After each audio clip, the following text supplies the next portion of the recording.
اعوذ باللہ من الشیطان الرجیم بسم اللہ الرحمن الرحیم فَإِنْ أَرْضَعْنَ لَكُمْ فَآتُوهُنَّ أُجُورَهُنَّ وَأْتَمِرُوا بَيْنَكُمْ بِمَعْرُوفٍ وَإِنْ تَعَاسَرْتُمْ فَسَتُرْضِعُ لَهُ أُخْرَى لِيُنْفِقْ ذُو سَعَةٍ مِّن سَعَتِهِ وَمَنْ قُدِرَ عَلَيْهِ رِزْقُهُ فَلْيُنْفِقْ مِمَّا آتَاهُ اللَّهُ لا يكلف الله نفسا الا ما آتاها سيجعل الله بعد عسر يسرا۔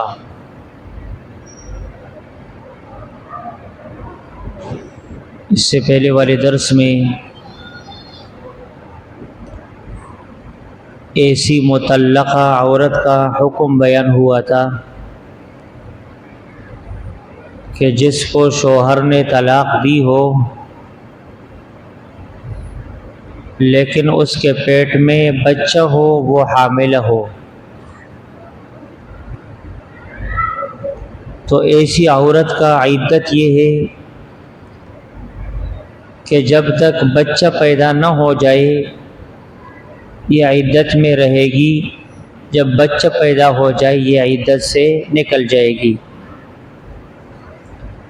اس عدت کے زمانے کا جو نفقہ ہے، خرچہ ہے،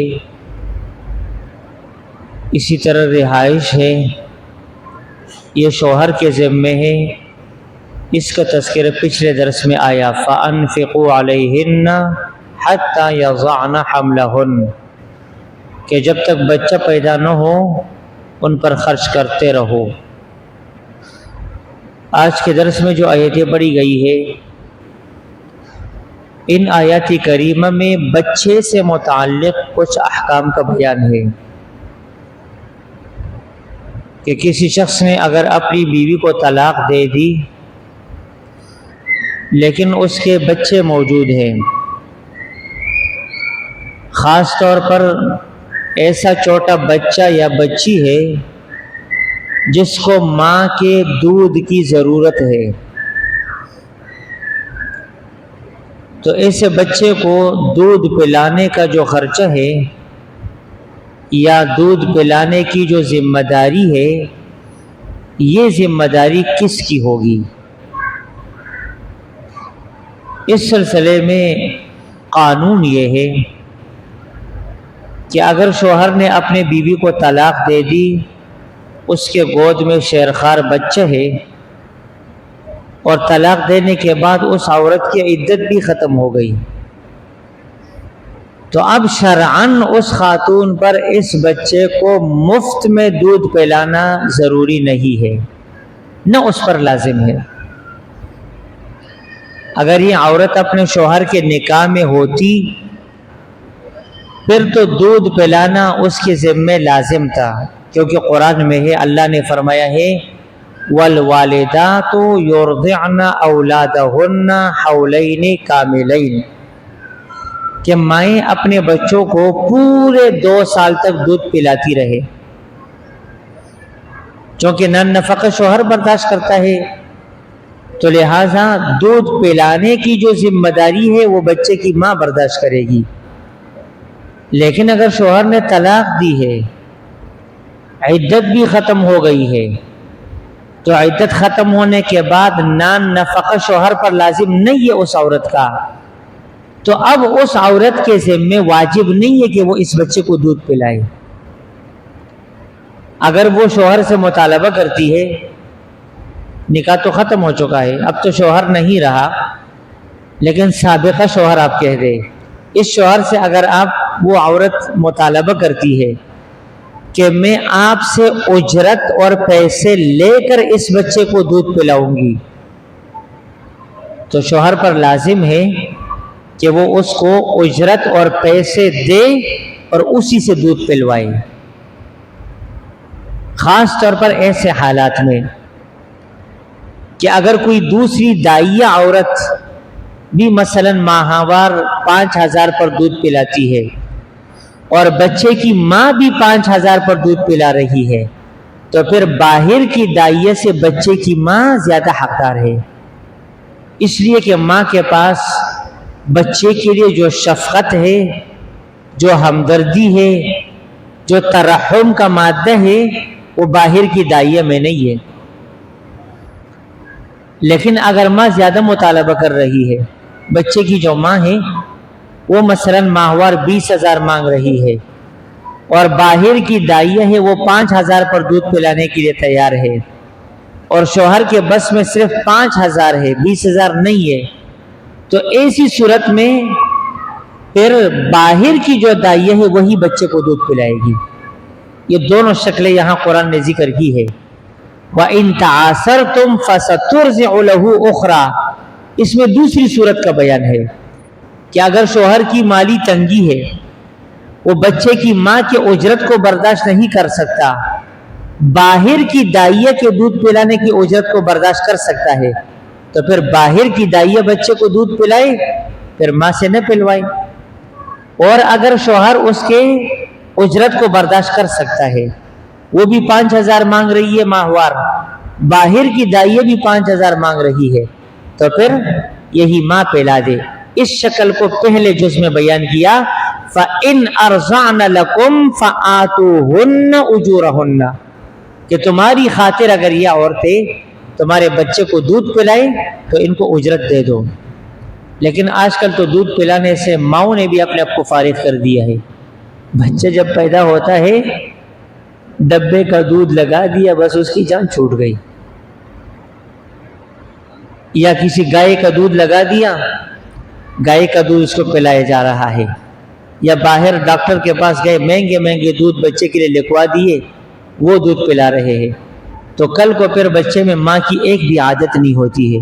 اگر گائے کا دودھ پیا ہے تو اس میں گائے کی عادتیں ہوتی ہے، بلتی ہوئی تو خروش آتا، اور جو ہے نا اگر ڈبے کا دودھ پیا ہے تو بڑا ہو کر کے وہ پھر فارمی مرغی کی طرح ہوتا ہے، بچے میں طاقت نہیں ہوتی ہے، اگرچہ ظاہراً اس کا جسم موٹا بھی ہو، اگرچہ وہ پرگوشت ہو، لیکن ہڈیوں کے اندر جو مضبوطی ہوتی ہے، جو طاقت ہوتی ہے، ماں کے دودھ سے بچے میں جو طاقت آ سکتی ہے وہ باہر کے دودھ میں کہاں ہے۔ ماں اگر اپنے بچے کو تھوک بھی پلائے نا، تھوک، وہ باہر کے شہد سے بہتر ہوتا ہے، باہر کے شہد سے وہ بہتر ہوتا ہے۔ ماں اگر اپنے بچے کو اپنے زبان سے لگا کر صرف اپنے تھوک اپنے بچے کو چٹائے تو باہر کے شہد سے ماں کا یہ تھوک بہتر ہوتا ہے۔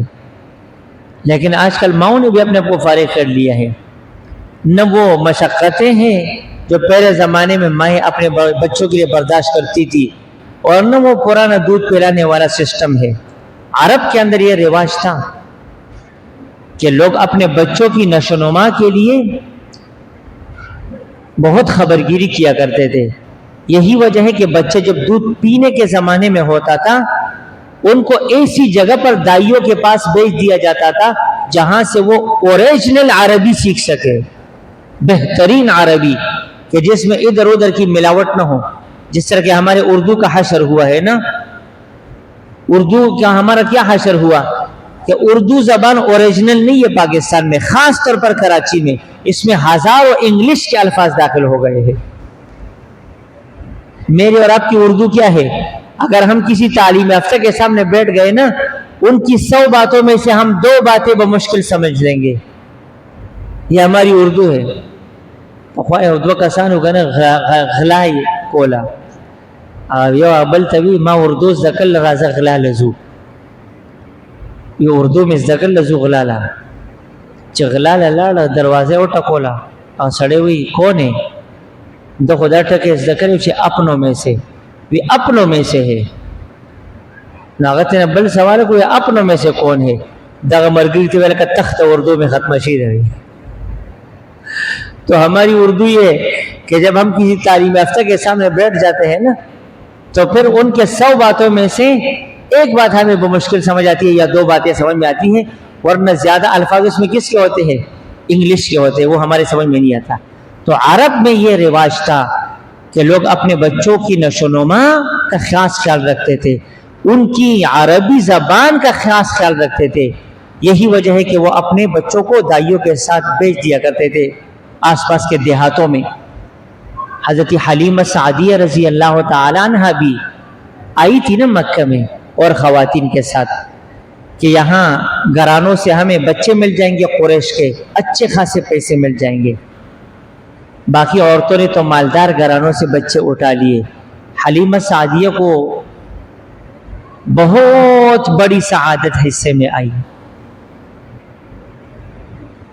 رسول اللہ صلی اللہ علیہ وآلہ وسلم کو دودھ پلانے کے لیے وہ اپنے پاس لے کر گئی ہے۔ یہ اللہ کے نبی کی رضائی ماں ہے۔ پہلے تنوں میں دودھ نہیں تھا، لیکن رسول اللہ صلی اللہ علیہ وسلم کو سینے سے لگایا، اپنے بچے کے لیے بھی دودھ کافی ہو جاتا تھا، رسول اللہ صلی اللہ علیہ وسلم کے لیے بھی۔ سواری لاغر تھی، اللہ کے نبی کو سواری پر بٹھا دیا، گود میں ہے، ابھی نبوت کہاں ملی ہے، چھوٹے بچے ہیں، سواری پر بٹھا دیا۔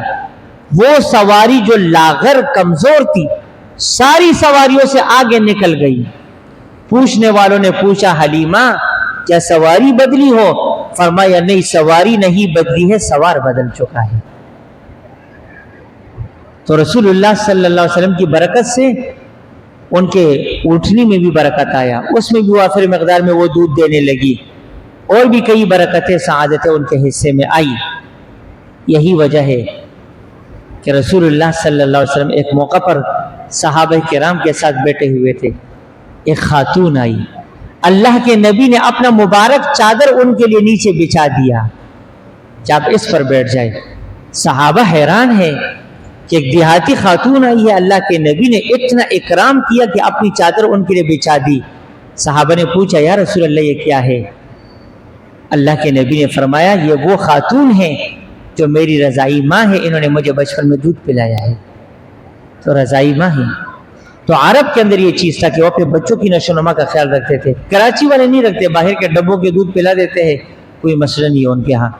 تو بچے کا حق یہ ہے کہ ماں اگر طلاق ہو جانے کے بعد، عدت ہو جانے کے بعد مناسب اجرت پر اگر دودھ پلانا چاہتی ہے تو ماں زیادہ حقدار ہے، وہ دودھ پلوائے، اس سے دودھ پلوائے شوہر۔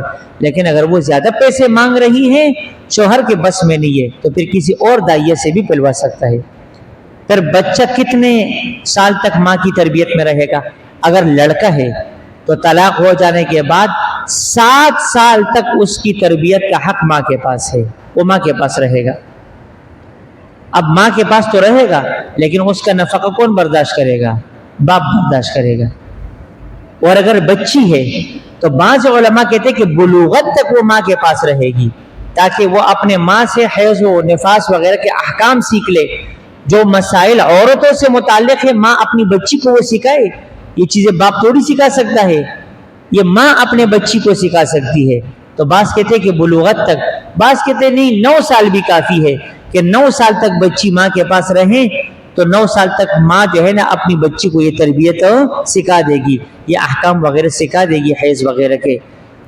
پھر اس کے بعد بھلے باپ کے پاس چلی جائے، بچے بھی چلا جائے اور بچی بھی، لیکن جب تک 7 سال بچے کے 9 سال بچی کے پورے نہ ہو، اس کو اپنے ماں سے نہیں لیا جا سکتا۔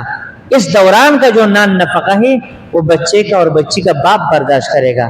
آج کل لوگ تو طلاق بڑے خوشی سے دے دیتے ہیں، لیکن جب خرچے کی بات آ جاتی ہے نا بچوں کی، تو پھر کبھی ایک کے پاس منت کے لیے جاتے ہیں سماجت کے لیے کہ جو مقرر ہوا یہ زیادہ ہے، سفارش کر لو کہ یہ کم ہو جائے۔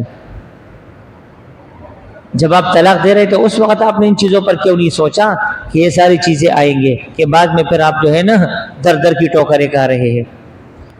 فَإِنْ أَرْضَعْنَ لَكُمْ، اگر وہ بچوں کی مائیں دودھ پلائے، لَكُمْ تمہاری خاطر، فَآتُوهُنَّ أُجُورَهُنَّ تو ان کو ان کی اجرت دے دو، جو مزدوری وہ مانگ رہی ہے وہ ان کو دے دو۔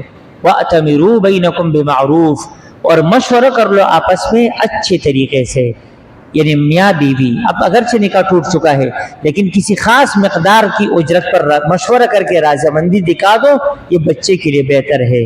وَإِن تَعَاسَرْتُمْ اور اگر تم تنگی کرو گے، یعنی شوہر تنگ دست ہے، بچے کی ماں زیادہ خرچہ مانگ رہی ہے، باہر کی دائیہ کم مانگ رہی ہے، فَسَتُرْضِعُ لَهُ أُخْرَى تو پھر اس بچے کو دوسری دائیہ دودھ پلائے گی، یعنی پھر دوسری دائیہ سے شوہر پلوا سکتا ہے، دوسری دائیہ پلوائے بچے کو دودھ تاکہ اس بچے کے والد پر زیادہ بوجھ نہ پڑے۔